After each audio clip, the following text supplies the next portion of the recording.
if we use the mind to understand the mind or to understand the universe, then we'll understand neither, according to Bodhidharma. And if we drop the mind, then we'll understand both. So that's what Bodhidharma said. Of course, that probably won't impress a lot of people. What the hell do we need Bodhidharma for, we'll say? Haven't we got experts to tell us all about that? And indeed we have. More experts than are good for us, really. Unfortunately, these experts, by the very nature of how these things work, are kind of like battery chickens in a way. I'm not saying anything against them. It's the educational process whereby somehow education is supposed to come out of some kind of act of mass conformity where we repeat back whatever the cultural biases are, whatever it is. We repeat back whatever it is we're supposed to, and we only get to be an expert if we do that. So it rewards this type of intellectual conformity, and if there isn't any intellectual conformity, if there's rebelliousness, then you can't be an expert. You can just be a crank or a misfit or an eccentric or something like that. Now, of course, I am prepared to admit that people get through, and having got through all the system of education and qualification, actually start thinking for themselves and coming out with some really interesting stuff. So that does happen. But it's an uphill struggle. And for every person, I think, who could I give as an example?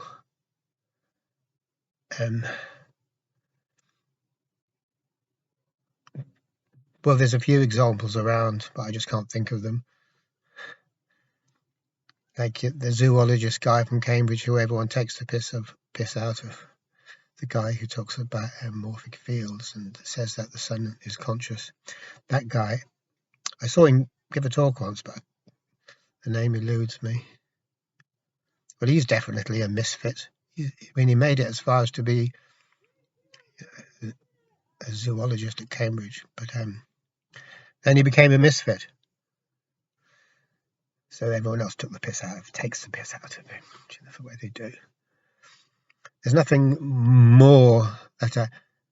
a generic human being hates more than someone who isn't generic. It's incredibly annoying. We want to bully them. We want to browbeat them and belittle them. And the reason for that is very, very simple. It's that when we get to be a generic human being, and that's not a fault of our own, there's a whole big machine there to make us into generic human beings, just like a sausage machine is there to make sausages out of sausage meat. Giant sausage machine. We don't know. No one tells us about it. We just fall into the sausage machine. So we have very little chance of escaping, really. It's hard to escape the sausage machine. Remarkably hard. And so when we come through that machine and we get to be a sausage, then there's pain in us. There is pain from being a sausage. There is pain from being a generic human being. Terrible pain. Why? Because we've buried everything that's good in us. We've killed. We've betrayed ourselves. We've allowed the only true part of us to become annihilated. And if I make so bold as to say that is a condition enough to create pain, I'm sure you can understand what I'm saying. Why wouldn't that cause pain? If I hit my finger with a hammer when I'm trying to bang a nail in somewhere, that hurts. If I allow the essence of who I am to be destroyed by the sausage machine, that hurts too. It really hurts. But it doesn't hurt to the sausage, because the sausage can't conceptualize that there could be a possibility of anything else other than the sausage. the pain is there in a kind of a way, but instead of being related to the actual nature of the catastrophe, which, as Jean Baudrillard says, we're not aware of the nature of the catastrophe. We're not aware that a murder has taken place. Baudrillard's very clear about that, of course. That's why he says it's a perfect crime, because nobody knows that the murder has taken place. We don't go around saying, "Oh, I've been murdered." We don't say it, but we manifest that in different ways. So to be orientated towards the actual nature of the catastrophe that's happened, that will be an inward orientation. But we're all aligned in a different way. We've been formatted in such a way that we can only pay attention to external stuff on the outside. So all the pain on the inside gets attached to stuff on the inside. And so it follows perfectly naturally, and it's not at all hard to see how this could happen, that when we meet someone who unwittingly and unconsciously, because we don't really know it, reminds us that we are generic and we're not the free spirit that we ought to be, we respond by projecting the pain, loading the pain on the person involved. So it's as if it's their fault that I'm feeling bad. That's very basic psychology. Bullying is a huge phenomenon, massive phenomenon, and despite all this zero bullying stuff that goes on in places of work and schools and universities and hospitals, a zero bullying tolerance, that's all fine, it sounds lovely. We don't tolerate bullying, great. But the thing is, to say that at the end of a long process of sausage making, so you put everything through the sausage machine that creates bullies, latent bullies. Not everyone's going to be a bully, but it creates that very strongly. And then say we have a zero tolerance of bullying. It's kind of weird, really. We want to have two things at once. We want to make human beings into sausages that have an awful lot of inner pain that they can't relate to and that they have to project onto other people around them who, for whatever reason, become carriers or people who we can attach that pain to. Usually it's someone who's a bit different to us. Maybe they might be disabled. Maybe they might look a bit funny. Maybe this, maybe that, maybe that. Sexuality is different there. Whatever is different. It doesn't make any difference. That is the history of the human race. We'll attack them. We'll persecute them without knowing what we're doing, but enjoying it nevertheless. And we enjoy it because we're shifting just temporarily some of the awful pain inside of us. It gives us temporary relief. And it's addictive because that relief feels good, so we have to do it again. Do it again, do it again, keep on pulling. When we've got someone who acts as a good mark, who really does trigger all that stuff in us, we'll keep at it. Sometimes feel they're dead because we're not really thinking about them, obviously. We're not really thinking about them, we're just reacting to them in such a way that it facilitates us to get rid of some of our pain. So anyway, that's going off at a bit of a tangent, but the point is the same is true in the world of education. What we call education is generic thinking. So we produce more experts than we've ever produced before, but they're like eggs coming out of a bunch of battery farm chickens. They're like sausages, that kind of thing. They really are. We really are when we come through that machine. We have to be. As I've said, we won't get accredited if we're not. Like if you're like a sausage that's kind of split in two, or a sausage with two heads, or whatever, you ain't going to make it onto the supermarket shelf, are you? That goes in the waste bin. So an awful lot of, well, not an awful lot, but a significant proportion of human beings get discarded in that way. And that's how we keep the homogeneity, that's how we keep the generic way of looking at things pure and safe by getting rid of all dissenting voices. Like your man who says the stars are conscious, and that there is such a thing as telepathy. There is such a thing as telepathy. That dogs can be telepathic. So then we have a fit. We have an apoplectic fit. What? There's such a thing as telepathy? No, you're wrong, because the whatever generic process that we've submitted to, that's one of the things it says. It says there's no telepathy. How would they know anyway? How would we know once we have been put through the sausage machine? Sausages have had the telepathic ability well and truly beaten out of them, I can tell you that. When was the last time you met a telepathic sausage? It doesn't happen very often, does it? Really. So we value homogeneity of thinking, not diversity.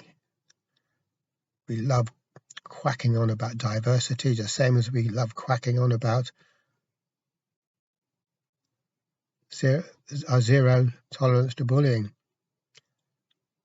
Yet this is after the event, after the big machine has sucked us up as small infants, processed us and chucked us out at the other end as being totally homogeneous, totally generic. And then we start waffling on about being against bullying, or being against racism, or being pro-diverse. That kind of helps us a little bit, makes us feel better. But obviously it's rather a joke, really, when it comes down to it.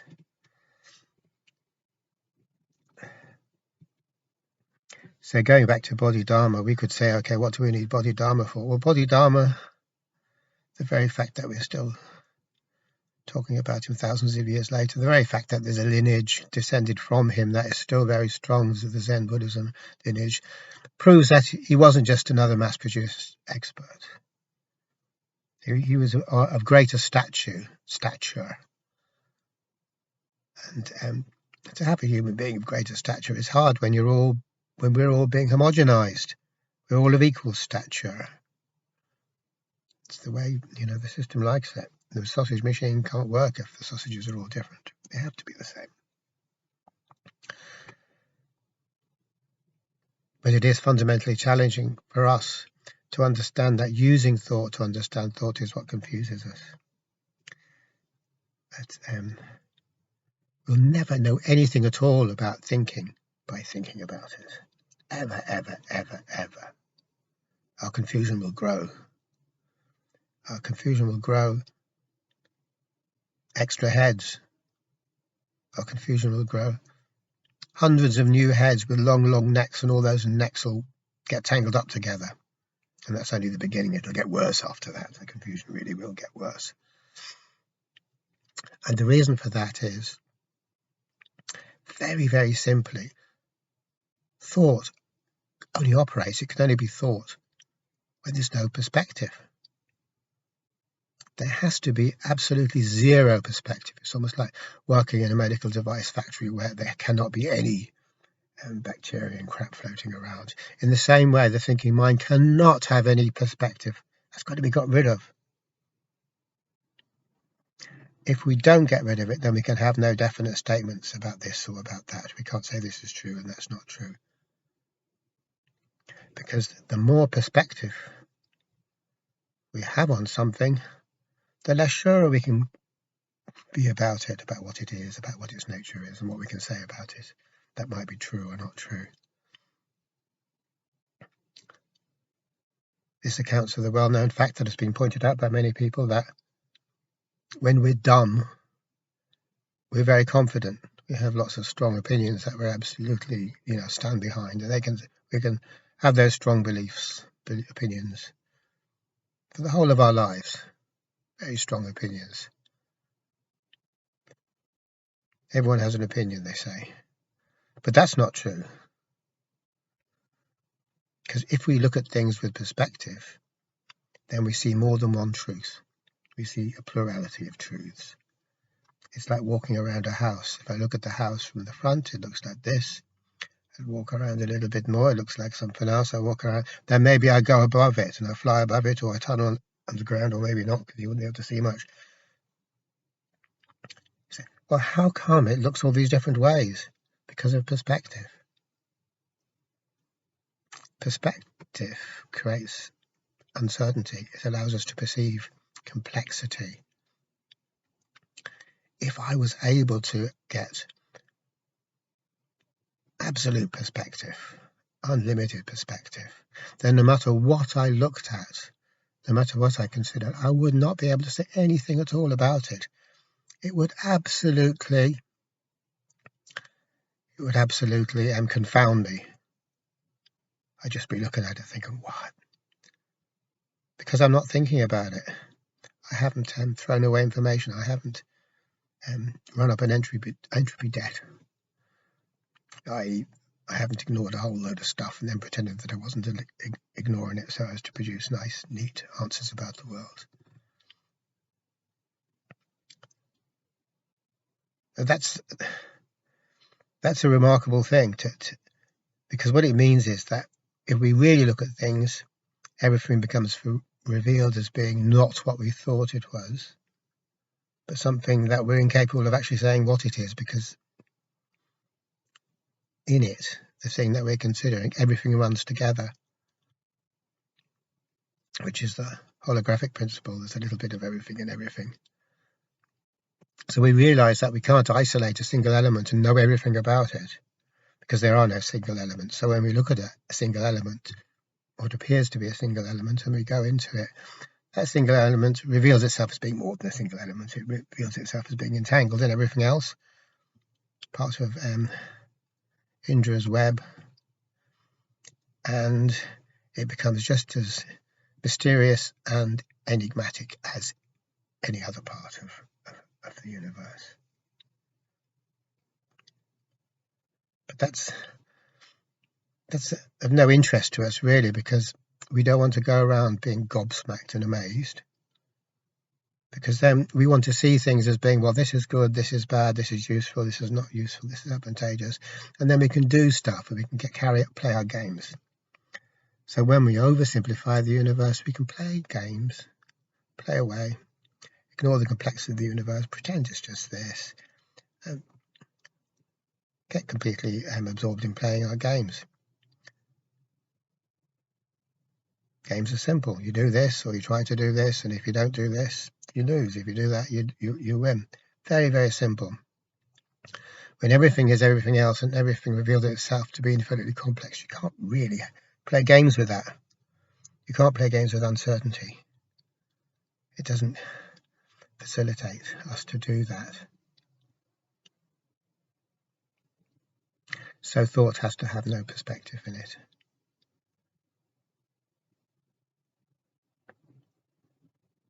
And because it has no perspective in it, when we're in the thinking mind or in the world that is created by the thinking mind, it's like being in a maze, a very, very large and very, very properly constructed maze, like one of the real old-fashioned mazes. That when you're in them and you've got no perspective, you could be wandering around a long, long, long time before you get out. And the thinking mind is an even better maze than that. Now, it is possible to get out or to see what's going on if we could levitate. So we're in this maze and there's all these big 10-foot high hedges, and we levitate, and all of a sudden we've got perspective. We've got the perspective of being able to see the same thing in two different angles. If we just have the one angle, we can't see anything. If we've got two angles, all of a sudden, so much information, we can actually get free from the maze. So if we say that the thinking mind is a maze, and we try to study this maze, thinking about it is just getting more lost in the maze. What does help us is to levitate. Levitate doesn't mean thinking. Thinking is going on a horizontal, it's staying on the ground. Levitating is levitating. It's going up in the air. So when we go up in the air, everything changes. And the reason it changes is because we've left the thinking mind. We've actually got perspective, which means that stuff is no longer just a thought. It's no longer packaged as just being just this or just that. So that helps tremendously. So how do we levitate? That's the next thing, obviously. How can we find out how to levitate? What do we have to do to levitate? And one thing that is absolutely clear here is that no expert can ever tell us how to levitate.